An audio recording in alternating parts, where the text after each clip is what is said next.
os olhos ao monte, de onde me virá o socorro vem do Senhor. Maravilhoso Deus, 10 dias, Senhor, 10 dias na sua casa, intercedendo pelos seus filhos, intercedendo por nós. 10 dias, porque sabemos que o Senhor está voltando, porque não temos mais tempo, meu Deus, de ficarmos longe do Senhor. Pai, quantas noites ficamos acordados, e o Senhor sabe disso.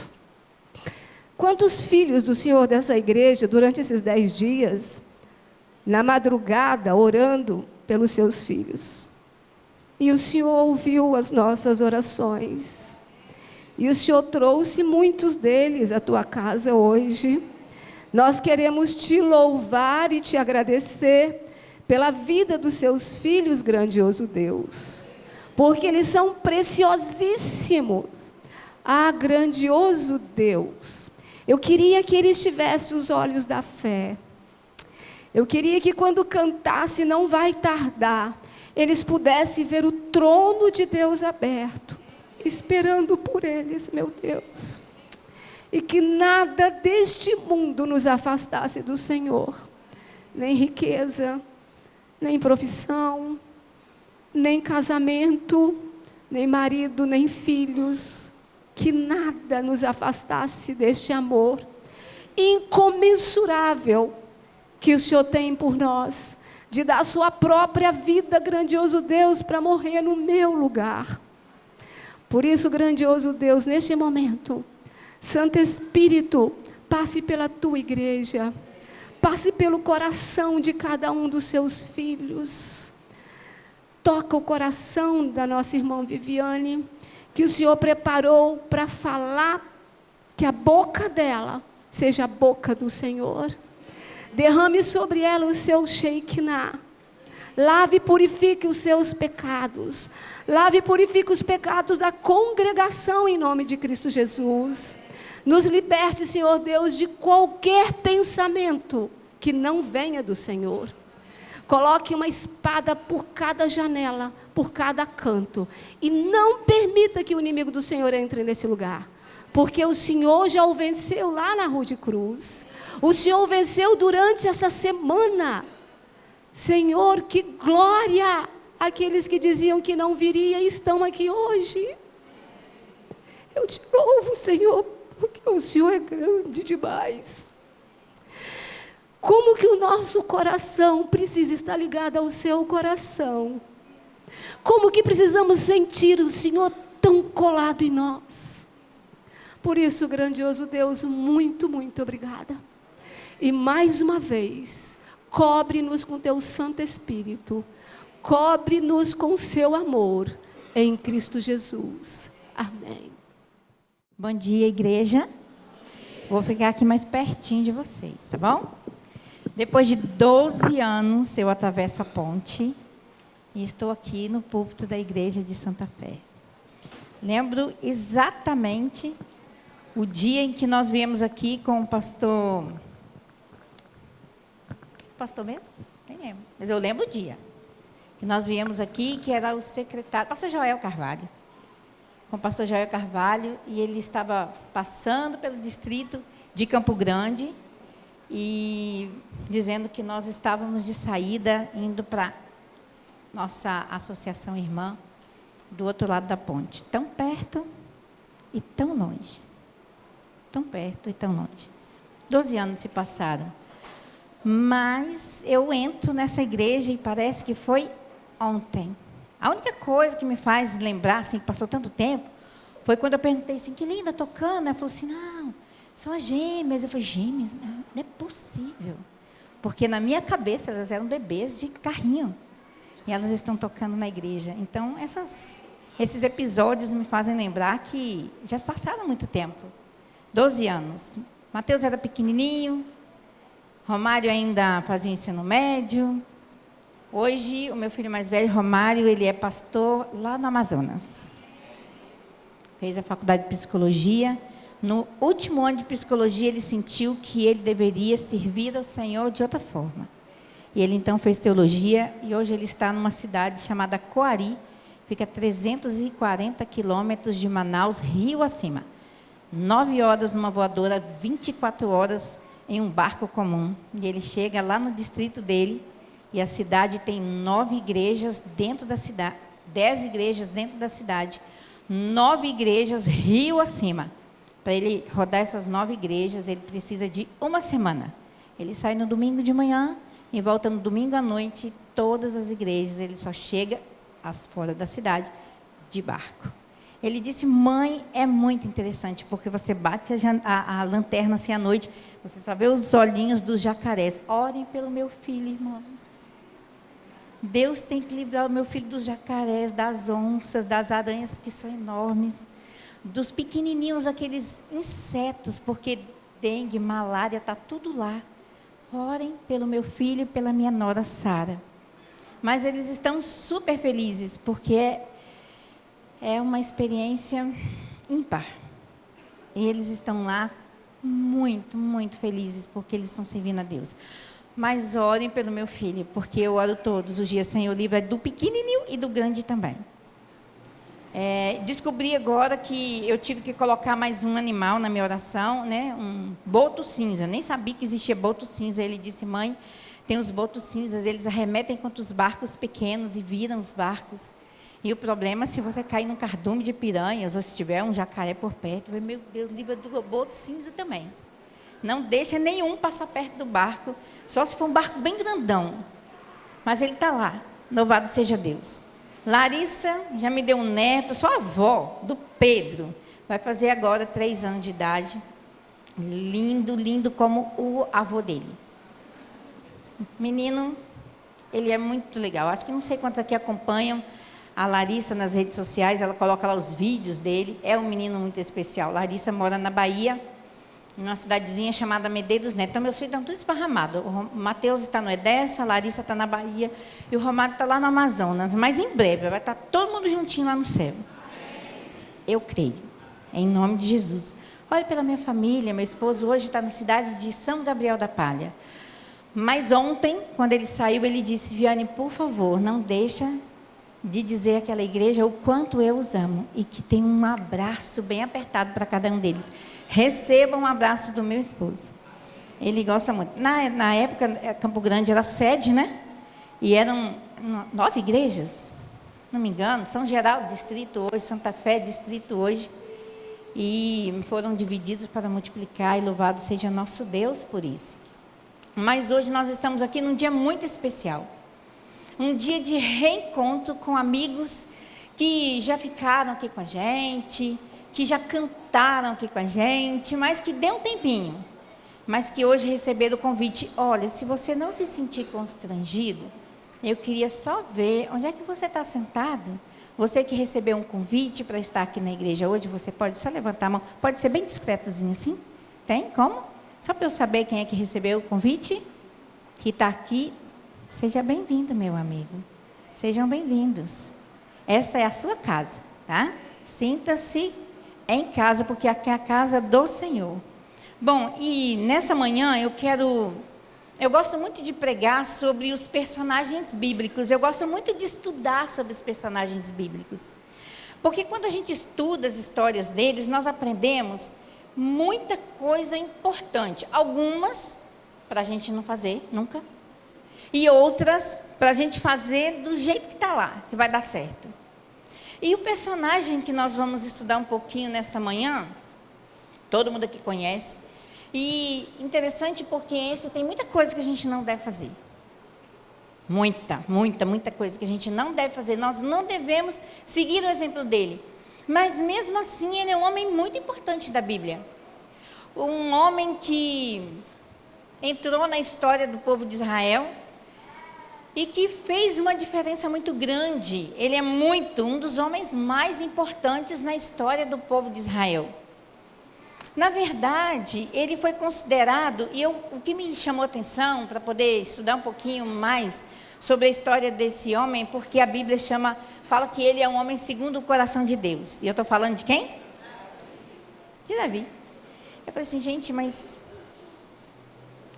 tem algumas coisas que não estão muito de acordo para ele ser chamado homem segundo o coração de Deus. E eu fiquei muito curiosa. Falei assim, deixa eu ver, eu quero entender por quê que ele foi chamado.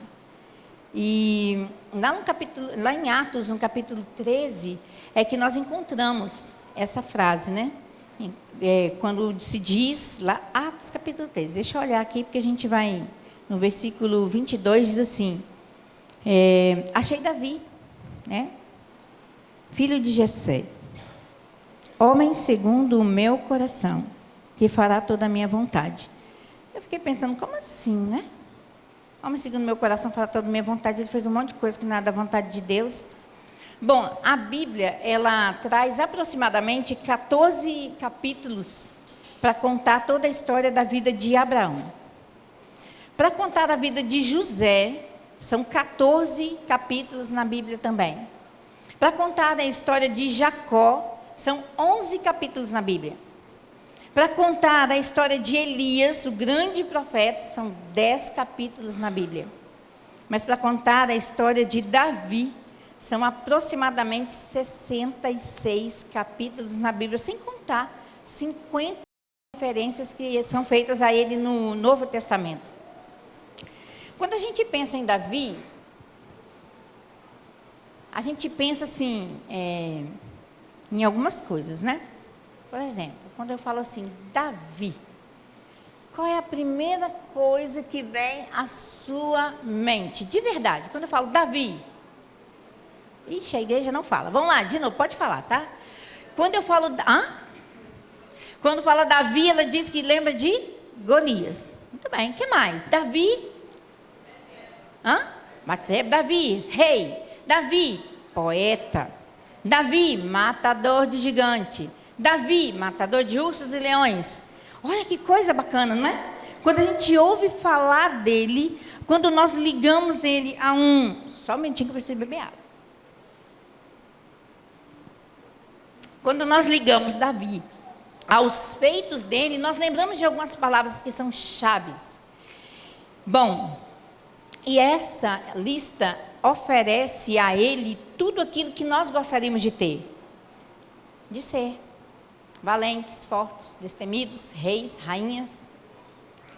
Mas quem foi Davi? A história de Davi começa no capítulo 16 de 1 Samuel, onde ele é citado. Na verdade, um pouquinho antes, no capítulo 13, é que faz menção a Davi sem dizer o nome de Davi. Lembram quando?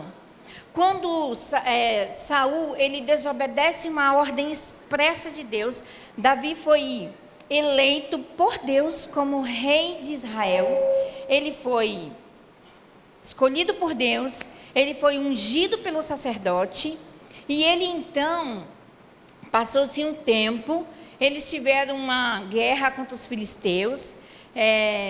O filho dele, Jonatas, ele venceu as guarnições dos filisteus, mas apregoou no reino de Israel que os filisteus estavam muito chateados com os israelitas e que vinham para fazer guerra contra eles. E então Saul juntou o povo e ficou esperando Samuel chegar para fazer o sacrifício, para que o povo tivesse alento novamente. O sacerdote havia pedido 7 dias para ele chegar. E como ele demorava bastante, o que começou a acontecer? O pessoal começou a se esconder. O povo começou a ir para as cavernas, para as montanhas, para as cisternas que não tinham água. E Saul, então, vendo que o profeta estava demorando muito, ele tomou uma decisão. Ele foi lá e fez o sacrifício. Mas o sacrifício era algo que apenas o sacerdote podia fazer. E quando Samuel chegou, ele estava lá. E Samuel falou: o que você está fazendo? Ele, você demorou demais. Sabe, você demorou, o povo começou a ficar, todo mundo, disperso, comendo. Alguém tinha que tomar uma atitude. E eu, como rei, eu fui escolhido por Deus, fui ungido por Deus. Então, eu fiz o sacrifício, que tem demais, é só pegar um cordeiro, imolar o cordeiro, colocar lá. Eu já vi isso acontecendo várias vezes, eu sei o ritual, e ele fez. E nesse contexto é que surge a possibilidade, então, de Davi. Sem dizer, no capítulo 13, no versículo 14, Samuel dá o veredito para Saul e diz assim: já agora não subsistirá o teu reino. O Senhor buscou para si um homem que lhe agrada, e já lhe ordenou que seja príncipe sobre o seu povo, porquanto não guardaste o que o Senhor te ordenou.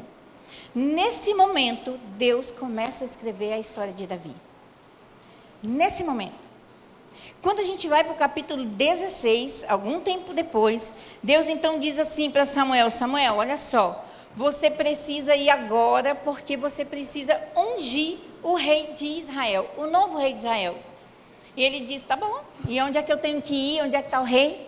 Ele diz: você precisa ir lá na casa de Jessé, um dos filhos de Jessé, ele é o meu escolhido. E Samuel pega o azeite da unção e ele marcha em direção à casa de Jessé. E quando ele chega lá, eu achei incrível isso. Porque a gente não olha, às vezes, os pormenores da vida das pessoas, dos personagens bíblicos, que tem muito a ver com a história de pessoas que nós conhecemos, ou até mesmo com a nossa história. E olha que interessante, o sacerdote chega lá, e olha que deve ter sido, assim, uma euforia, porque o sacerdote chegou na casa de Jessé e disse: olha, eu tenho uma missão especial, e eu preciso ver os seus filhos. E Jessé falou: tudo bem? Eu preciso que eles entrem aqui onde eu estou. Imagino que Jessé deve ter pensado: olha, alguma coisa vai acontecer, né? E entrou então o filho mais velho, homem grande, forte. Quando Samuel olhou, falou assim: é esse. Olha as atribuições físicas do rapaz. E Deus então falou com ele: não, não é esse não. E entre Eliabe: não, não é esse não. E entre Samar: não, também não é esse. E assim passa todos os filhos.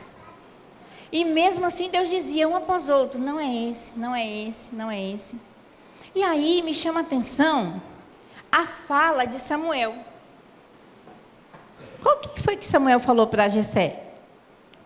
Vocês já perceberam? Qual foi a frase? Quando passou o último filho. Gente, vocês sabem a história. Isso é contado aqui para as crianças e tudo mais. Quem que é? Ele fala assim: acabou? Não tem mais ninguém? Todos os seus filhos já passaram? Vocês prestaram atenção nesse episódio? Vocês pararam para perceber isso? Um pai esqueceu o filho. Vocês perceberam isso? Vocês começam a perceber como foi a história, o início da história de Davi? Um filho esquecido. E aí Jessé fala assim: claro, eu tenho mais um filho. Está lá nas encostas, lá, ele está cuidando das ovelhas, do novo. O próprio pai não acreditava nas potencialidades daquele filho. O pai não lembrou de mandar chamar o pobre coitado Davi lá no meio das ovelhas para vir, porque o sacerdote foi claro em dizer: eu quero aqui todos os seus filhos. E Jessé deixa de fora exatamente aquele que tinha sido escolhido por Deus.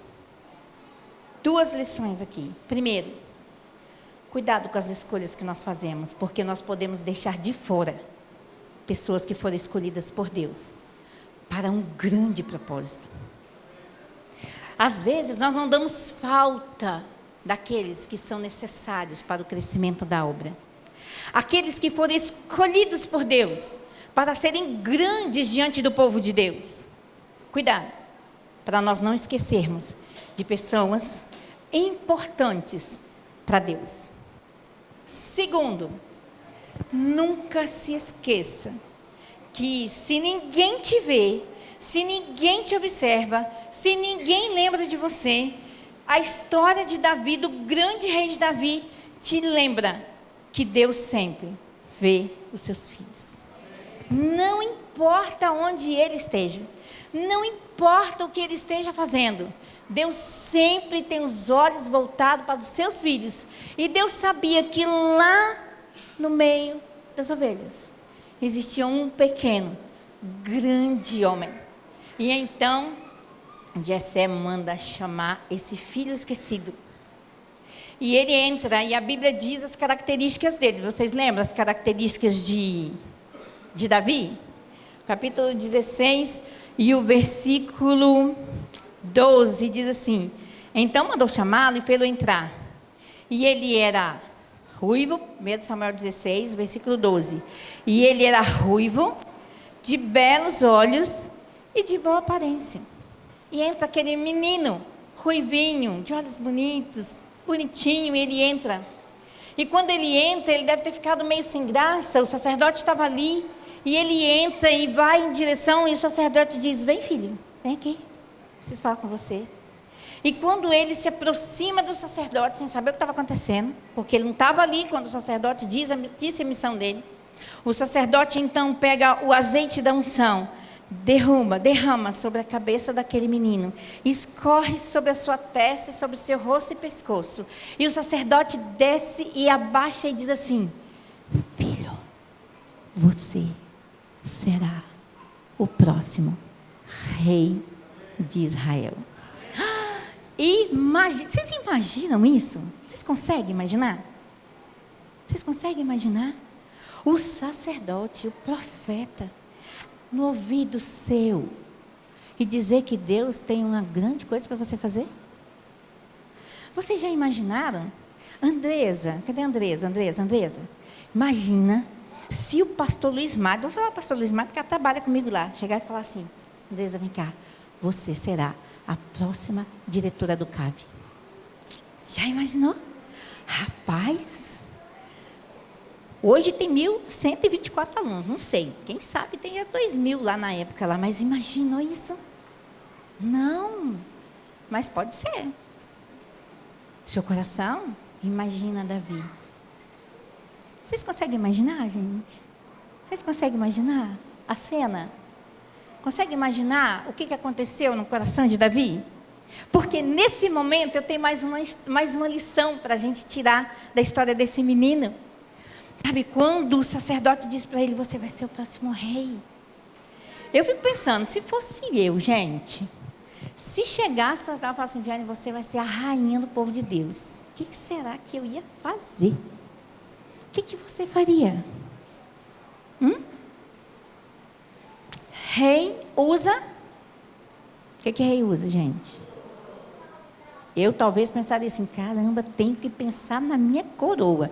Eu quero de ouro, quero rubi, esmeralda. O que eu vou querer? Quantas? Eu quero uma bem grande representando meu marido, eu quero 3, né, representando os meus filhos, quero mais uma representando meu neto. Olha, eu não sei quantas pontas, eu quero quadradinha. A gente poderia pensar como seria a nossa coroa. E talvez Davi poderia ter saído correndo dali, levantado, olhado para o pai e falado assim: ovelha nunca mais, porque a partir de agora eu sou rei. O rei usa coroa, e como um bom rei, vou atrás de uma joalheria, de alguém que pudesse fazer coroa. Mas nesse momento eu vou tirar a segunda lição que eu encontro na história desse menino. Ele ouviu tudo aquilo, o coração acelerou, ele colocou as palavras no coração dele, e ele saiu de volta para a sua humildade, para aquele lugar onde ninguém era lembrado. Ele volta a ficar no meio das ovelhas, um menino humilde. Ele não pensou em nada mais, ele não viu nada do que poderia mudar na vida dele. E Davi sabia exatamente isso. Ele sabia que ele não seria rei porque ele era bom. Ele não tinha feito nada, a única coisa que ele tinha feito talvez era matar um urso, um leão. Mas cuidar do povo de Israel não era isso, era muito mais. E ele, na sua humildade, ele volta para as campinas, ele volta para o meio das ovelhas, ele fica lá, um jovem humilde. Bom, enquanto todos estavam atentos à figura de Saul, que estava conquistando o país de assalto, lá nas encostas da Judéia, ninguém cuidava das ovelhas do seu pai. Humildade. Mas não só um filho esquecido e um menino humilde. Davi também tinha um outro atributo, que era coragem. Bom, como é que eu sei disso? Está na Bíblia. Diz que o povo de Israel foi então para a guerra contra os filisteus. E os irmãos de Davi foram para a guerra. Davi ficou porque Davi era o quê? Pequeno, criança, né? Cuidava das ovelhas do pai.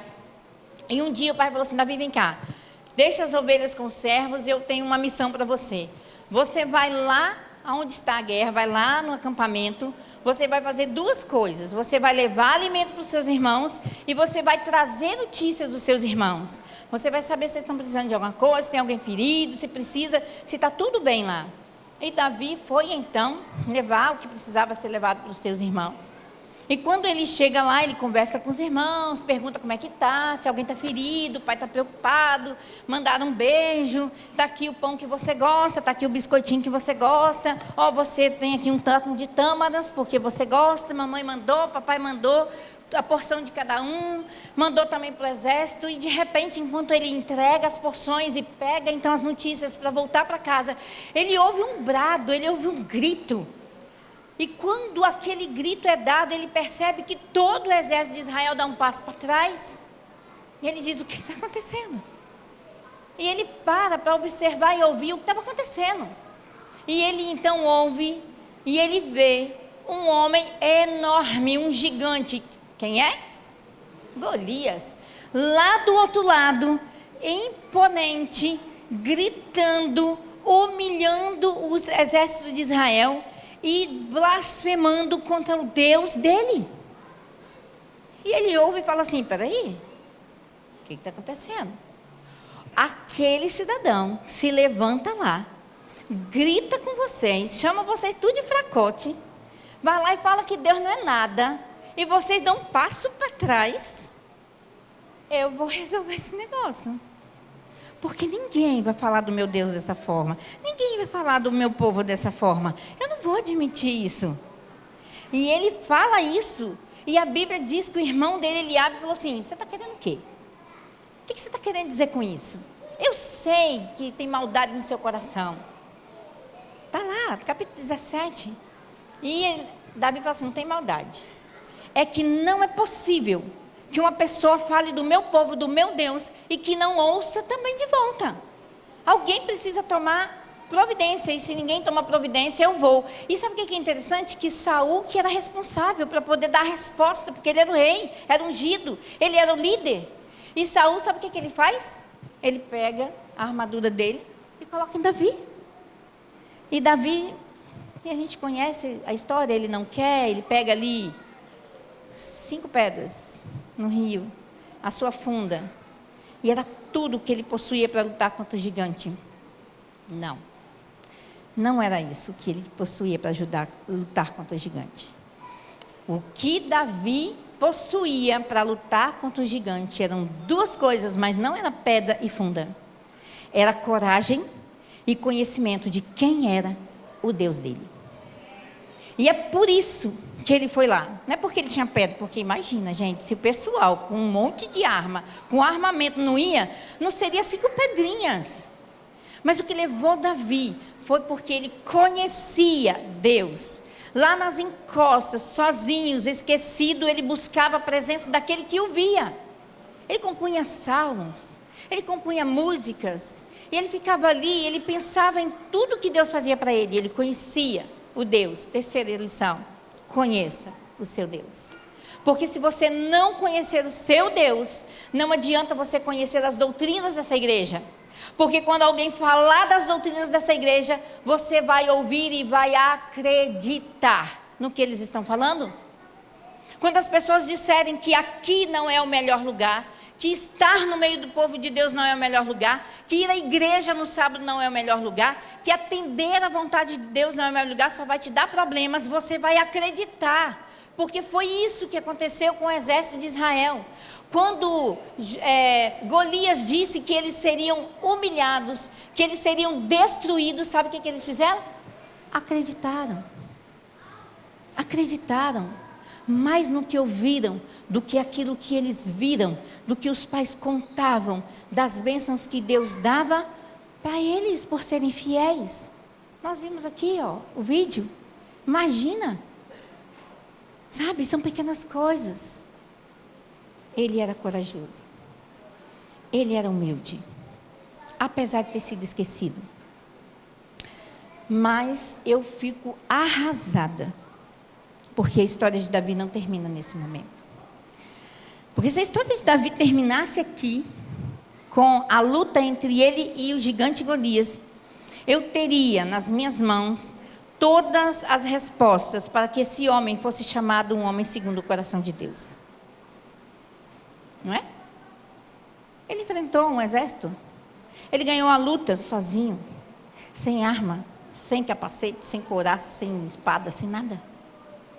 Então, nesse momento, ele poderia ter sido chamado, mas não. A história de Davi não termina aqui. E depois que ele é coroado rei, começa uma nova história de Davi. O impressionante é que com o tempo muda os adjetivos de Davi. Não é mais um pastor, não é mais um corajoso, não é mais um homem fiel.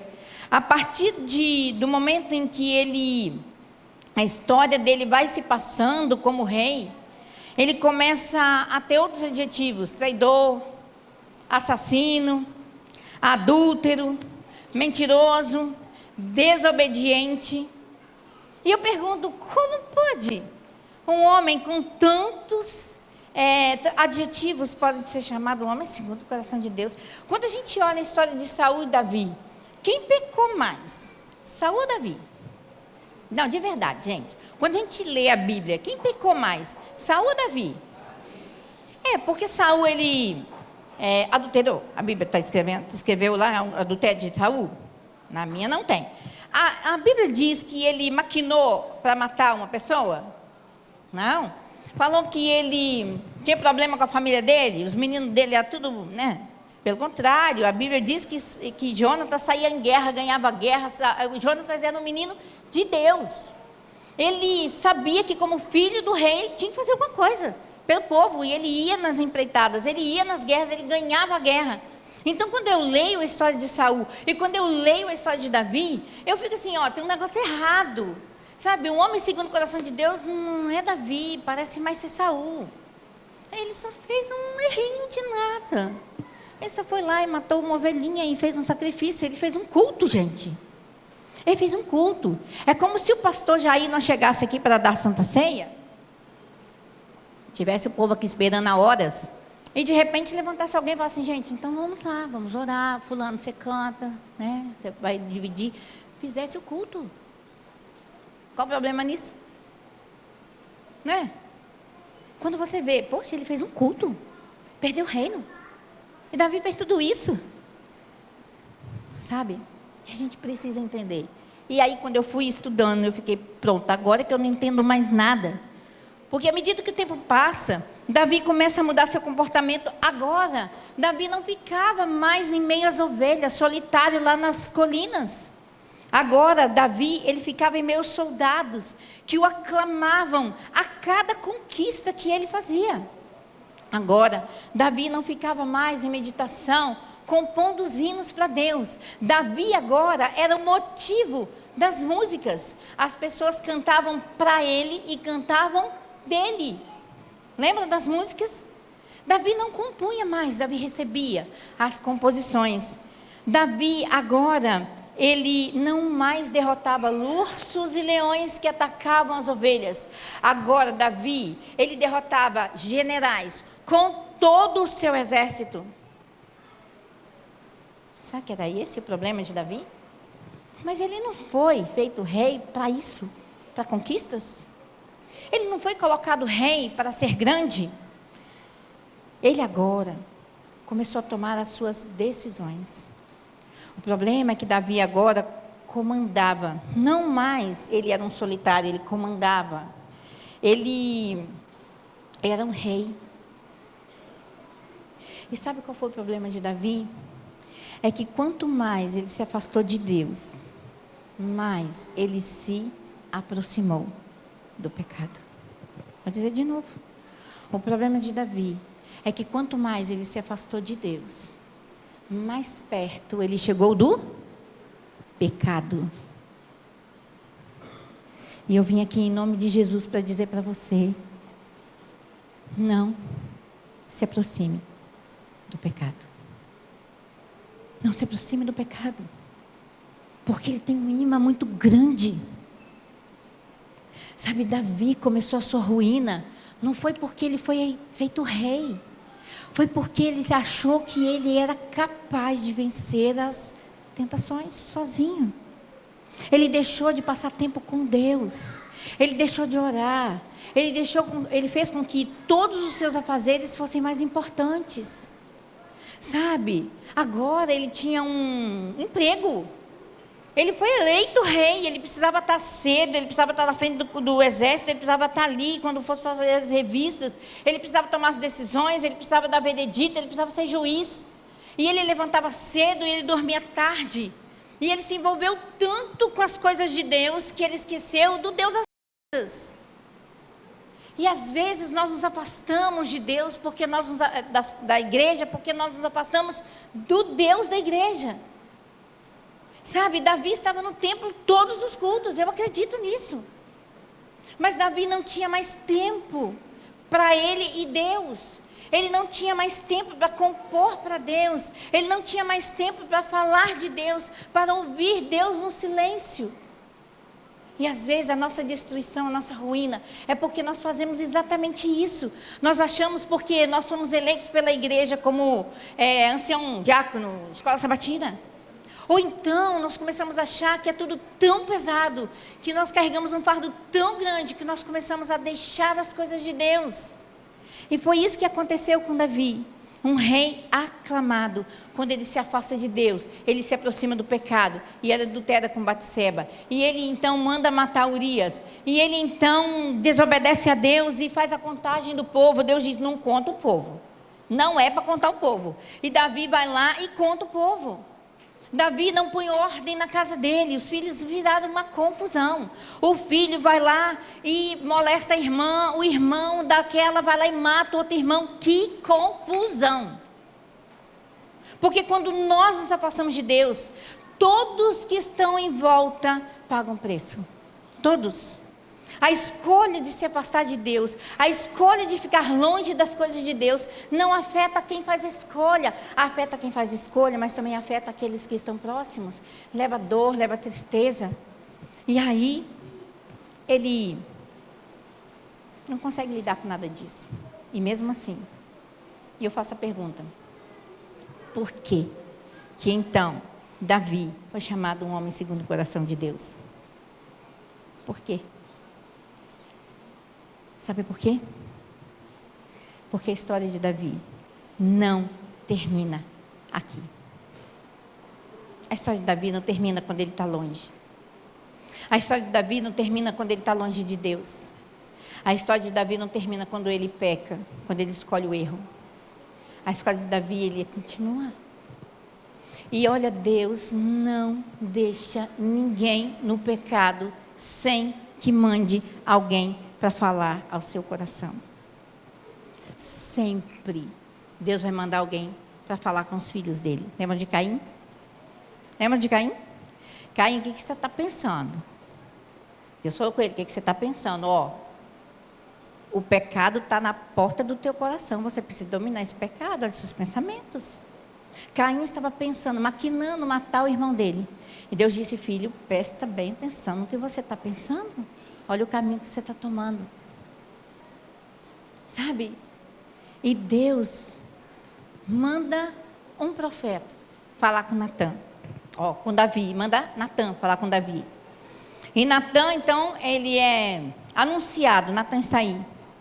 Davi, manda aqui na sala do trono. Que alegria receber do profeta. E o profeta, então, diz, olha, Davi, eu vim aqui porque eu tenho uma causa para você julgar.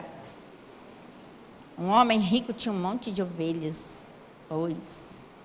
E um homem pobre só tinha uma única ovelha.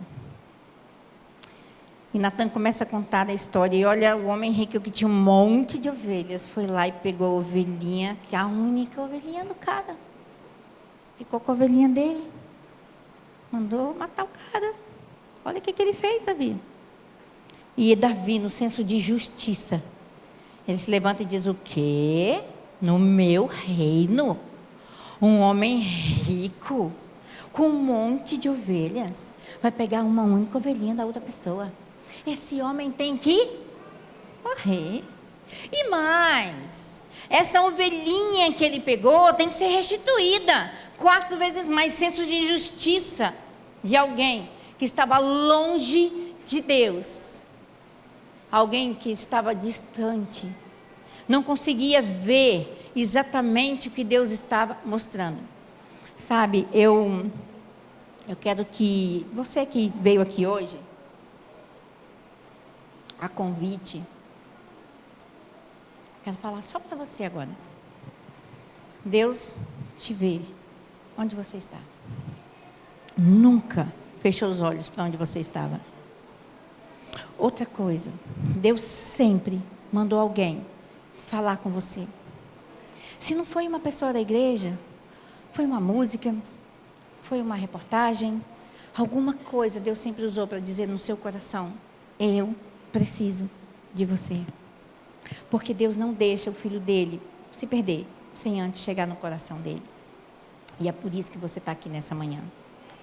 Porque Deus usou alguém para dizer: filho, venha, porque o seu lugar está garantido, porque eu preciso de você na minha obra, eu preciso de você.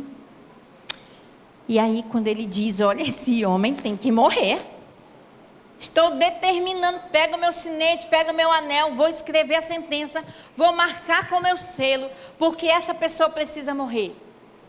E nesse momento Davi ouve a pior frase da vida dele.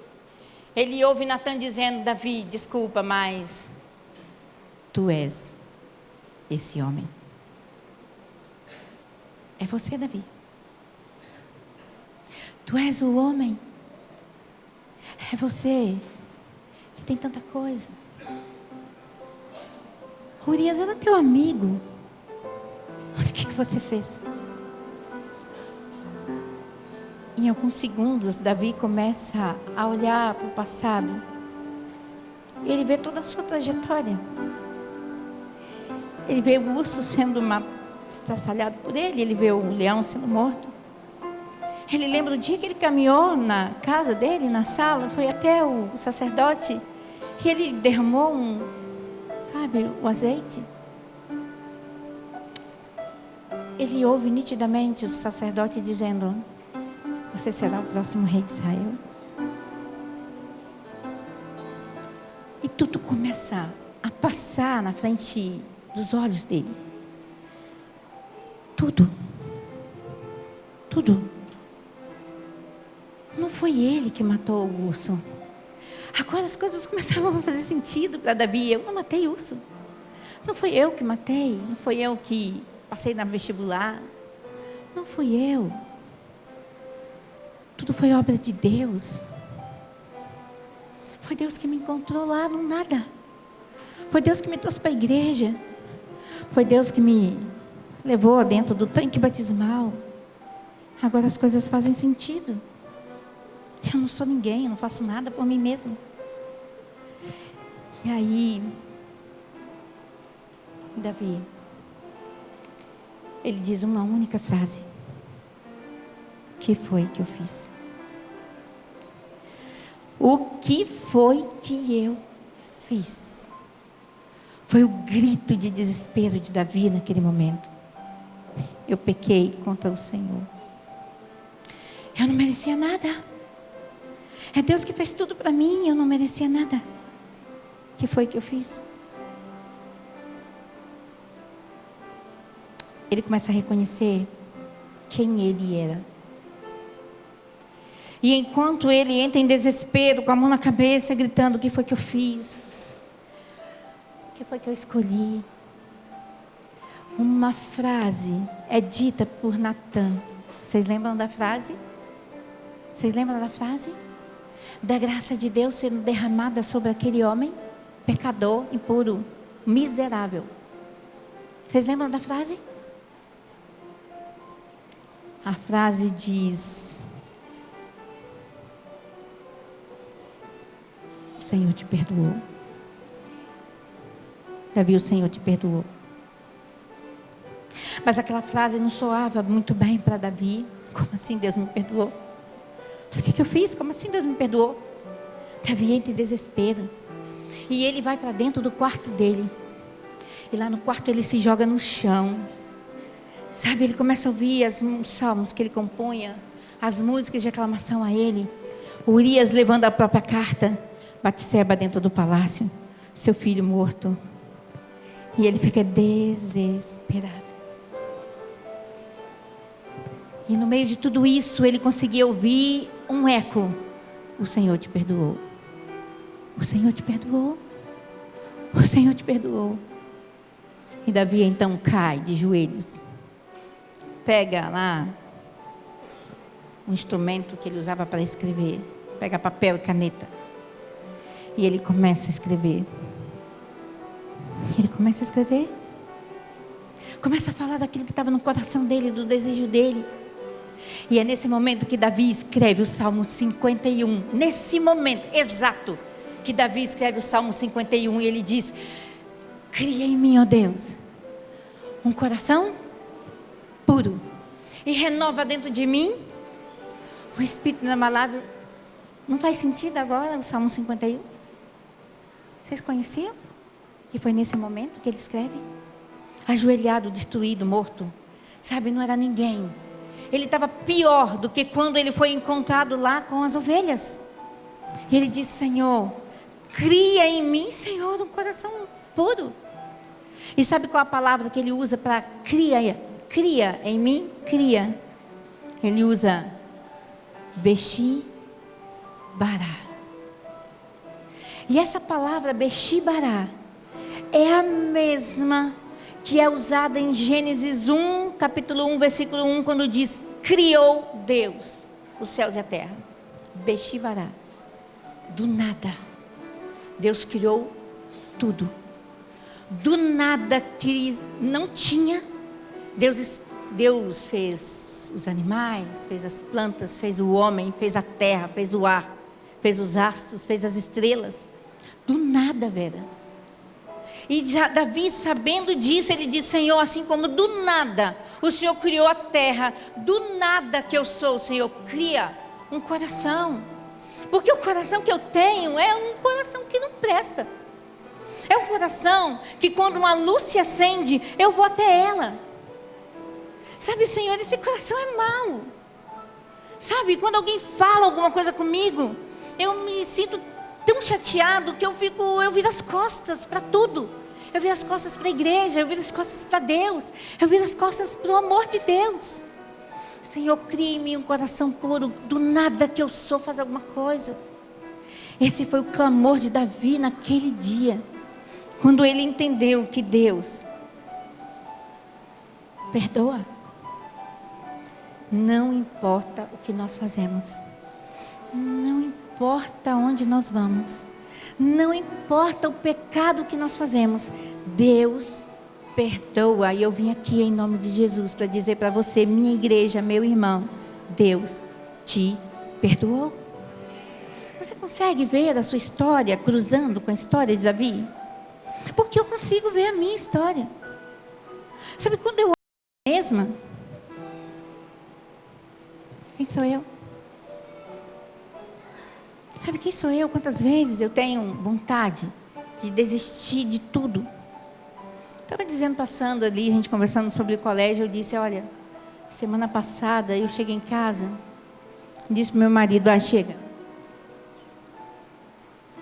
eu não quero mais, cansei, eu não quero mais, eu preciso que você me apoie, está pesado demais.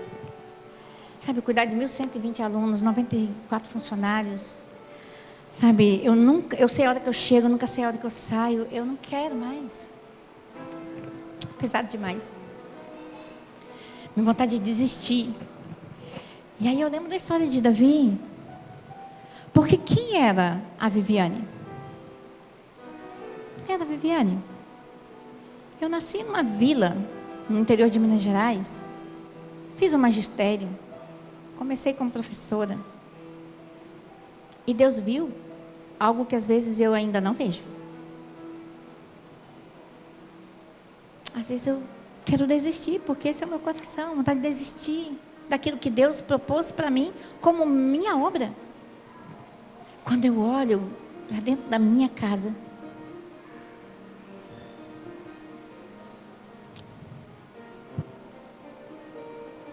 eu lembro do olhar do meu marido, por palavras que eu disse e por frases que eu não disse. Eu fiz chorar. Quando eu olho para os meus filhos, e eu vejo quantas vezes eles precisaram de mim e eu estava trabalhando.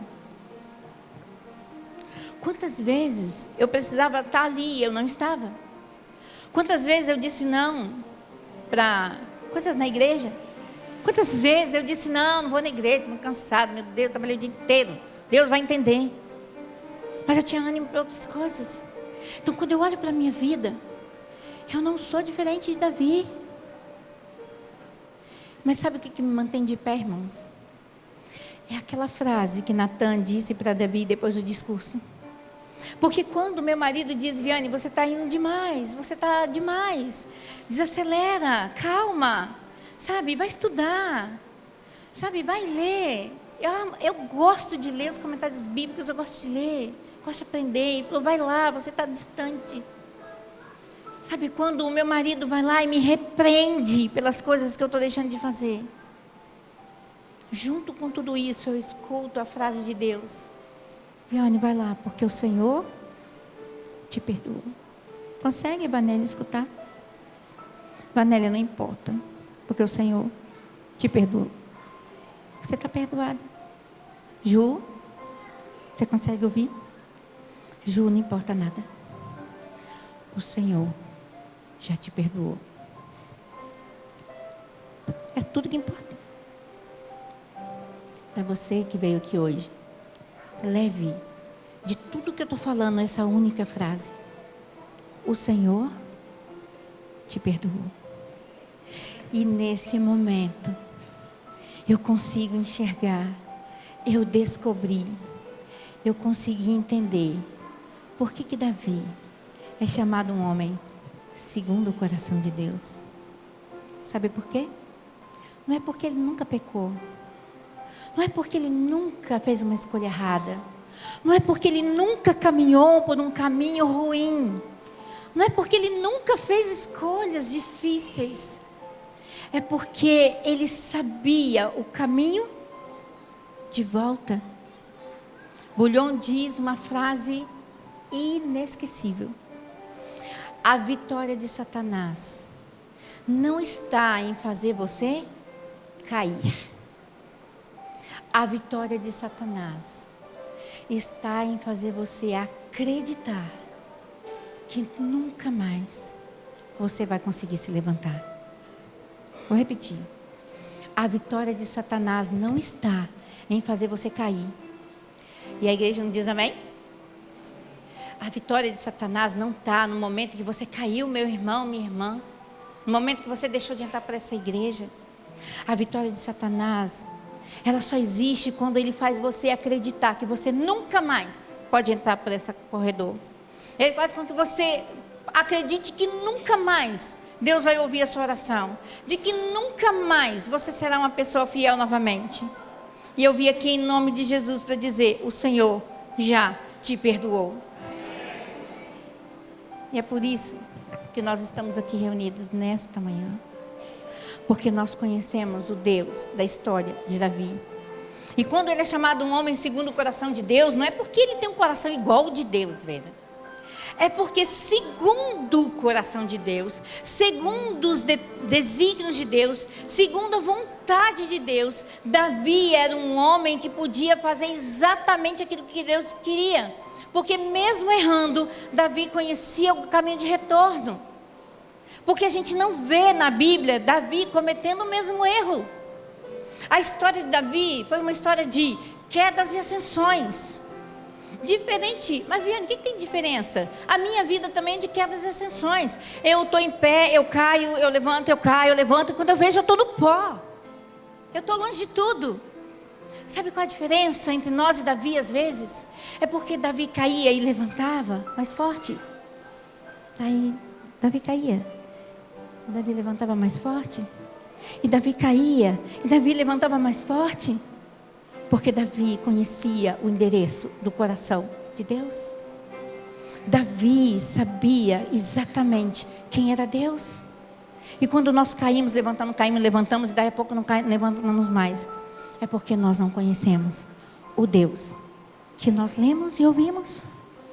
Porque a graça de Deus, onde abundou o pecado, superabundou a graça. E eu não sei se você que veio aqui hoje a convite, porque você já há dias não vinha à igreja. Eu não sei se você, consegue sentir o que Deus quer que você sinta nessa manhã. Não quero que você sinta emoções, eu quero que você seja racional. Assim como Davi. Davi disse: o que foi que eu fiz? Olha o que foi que eu fiz. Se você entendeu que Deus é suficiente para poder te perdoar, eu quero que você venha aqui. Sei que pode parecer difícil, mas não vai ser a primeira vez que você vai se levantar e vir à frente na igreja. Aqueles que estão aqui, a convite. Porque eu quero orar com você. Porque Deus me mandou aqui. Olha só. Foi muito difícil marcar com a Sandra. Muito difícil. Eu tinha muitos convites. Mas eu senti que eu tinha que vir aqui hoje. Eu tinha convite em tudo quanto é canto. Mas Deus disse: vá para Santa Fé. Eu estou aqui. Porque eu vim para orar por aquelas pessoas que precisam de perdão. O mesmo perdão que Deus deu para Davi. O mesmo perdão que Deus dá para mim todo dia. É o mesmo perdão que está estendido para você. Se você precisa desse momento com Deus, de dizer: Senhor, o que foi que eu fiz com a minha vida? Senhor, o que foi que eu fiz com as escolhas? E se você quer dizer: cria em mim, ó Deus, um coração puro.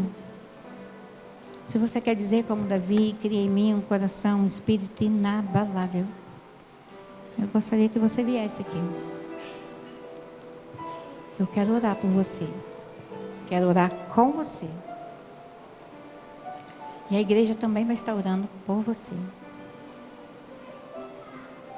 Se na igreja tem alguém que precisa do perdão de Deus, se você que é membro dessa igreja sente que mesmo estando aqui, você precisa do perdão do Senhor, como a dracma perdida, nem sabe que está perdido. Se você precisa da oração, fique de pé, eu vou orar com você também. Porque o perdão de Deus está estendido para todos nós. Enquanto essa moça canta do amor de Deus, se você quer o perdão de Deus e você veio aqui a convite, vem aqui pertinho de mim. E você que é membro da igreja, pode ficar de pé e nós vamos orar. Nós vamos clamar o perdão de Deus, porque Ele já está sendo derramado sobre essa igreja. É só na sua presença que nós somos fortes. É só na sua presença que nós podemos ter um coração novo, criado do nada. Porque é isso que nós somos. Nós não somos nada. Nós somos apenas pó e sopro de vida. Nós só somos preenchidos quando o Espírito Santo faz parte da nossa vida. Quando o nosso coração é aberto para a plenitude da salvação que há em Cristo Jesus. Quantas escolhas nós fizemos durante a nossa vida, quantas escolhas nós fizemos essa semana. Quantas vezes nós nos afastamos de Ti. Mas nós estamos aqui, Senhor, com o coração contrito, porque nós aprendemos na história de Davi, que não é o que nós vemos, mas é o que o Senhor vê. E se o Teu Espírito Santo nos alcançou no passado, é porque nós somos homens e mulheres segundo o Teu propósito, segundo o Teu coração. É porque nós podemos fazer pelo Seu povo o que o Senhor precisa.